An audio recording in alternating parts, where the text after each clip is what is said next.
Alright guys, welcome back to the Calibrate Tools DIY channel. Today we're going to talk about how to clean your cordless sprayer.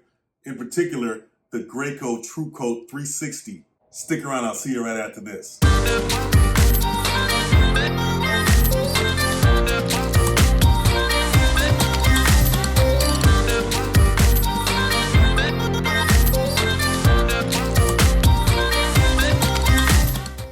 Alright guys, after you finish spraying, you want to clean your sprayer properly. This is just as important as anything else. Neglect the cleaning process and you may be out of a sprayer. So first thing we want to do is make sure that the prime knob is turned to prime. That releases all the pressure. Make sure you got some rags or something laying around because it could get messy. Next you want to remove the cup from the sprayer. Twist, take it off. Then you want to take off the cup lid.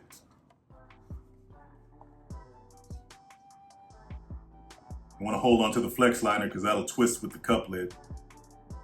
So take that off.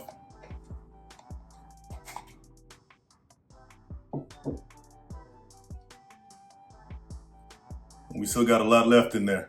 We want to pour that excess back into the paint can.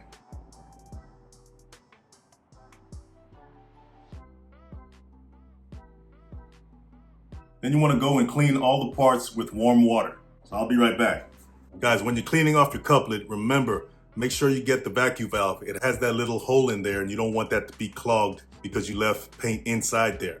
Okay, so make sure that you clean that out real good. If you have to, take a paper clip and poke through that little hole to make sure that it's clear of any kind of debris or paint.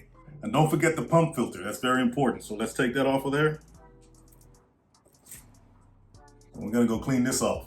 All right, so we got the pump filter nice and clean, okay? You may want to use one of these, a brush of some kind with, rubber bristles, hard bristles, to get in between some of those crevices that a sponge can, or your fingers can. So that helps a lot as well. It even helps to clean out the filter itself, these bristles, without damaging the filter cage.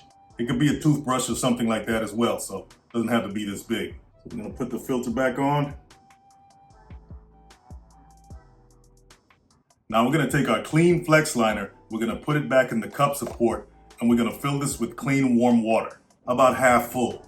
There we go. Then I'm gonna put the cup lid back on.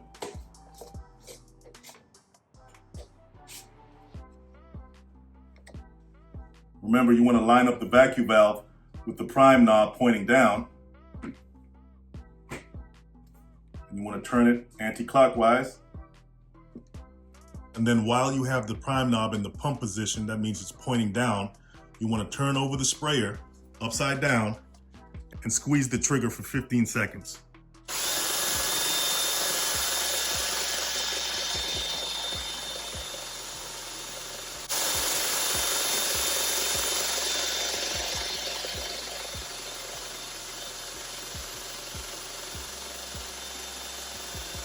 Remember, when you do that, it just circulates the liquid or the fluids back into the cup. That's why it's all white now.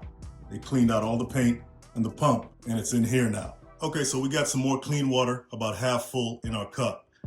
But what we're gonna do now is turn our knob to spray, turn our spray tip to the unclogged position, just twist it 180 degrees so that it's pointing towards the machine.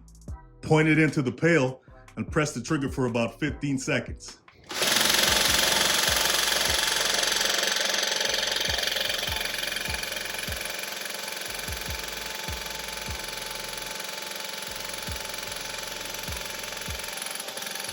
So you want to repeat that process until the sprayer is clean. And once it's clean, turn the prime knob to the prime position, take the spray tip off and clean that as well. So we want to make sure that we clean the spray tip as well. So in order to remove it from the spray tip guard, we just twist it like that, okay, in that position, and just pull it out. Let's go ahead and clean that pump again. All right guys, so we cleaned most of our essential parts. We have our flex liner clean, we have our pump filter clean, we have our spray tip clean, we have our cup lid clean, we have our filter and strainer tube clean. We even flushed our sprayer with clean water. But one thing you can't do with your sprayer is leave water inside the sprayer. That can mess it up for future uses. You never want to store the sprayer full of water. You never want to allow water to freeze in the sprayer. We talked about having pressure in the sprayer when you're not using it, and that's why you got to release the pressure by turning the prime knob to prime. You never want to store paint or material in the cup. So in our final step, we're going to make sure that we store our sprayer correctly. And we're going to do that with the use of what's called pump armor. It's kind of like antifreeze for your sprayer, but it protects your sprayer from corrosion and keeps all the seals from drying out during storage. So when we're putting pump armor in our sprayer, we're going to make sure that the pump filter is off. And it is. We're going to turn the prime knob to spray. We're going to install our spray tip once again, and we're going to put our spray tip in the unclog position.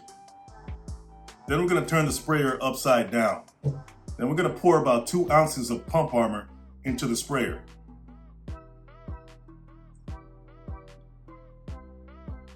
And we're going to put the clean pump filter back on. Then we're going to take our cup and install it back onto the sprayer.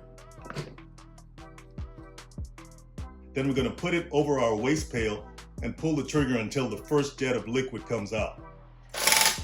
Once that comes out, immediately let go of the trigger. It takes about 1 second.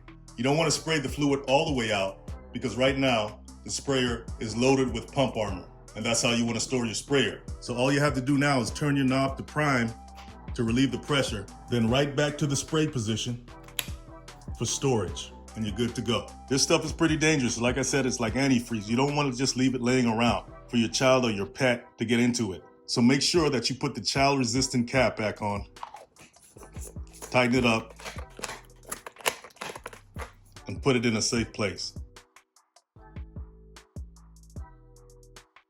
All right, guys, here's a couple of more tips for when you're spraying.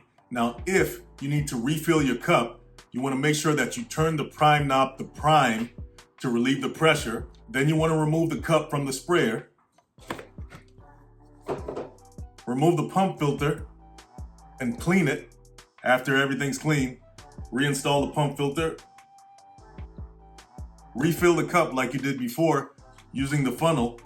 Put the cup back on, making sure you align the vacuum valve with the prime knob pointing down.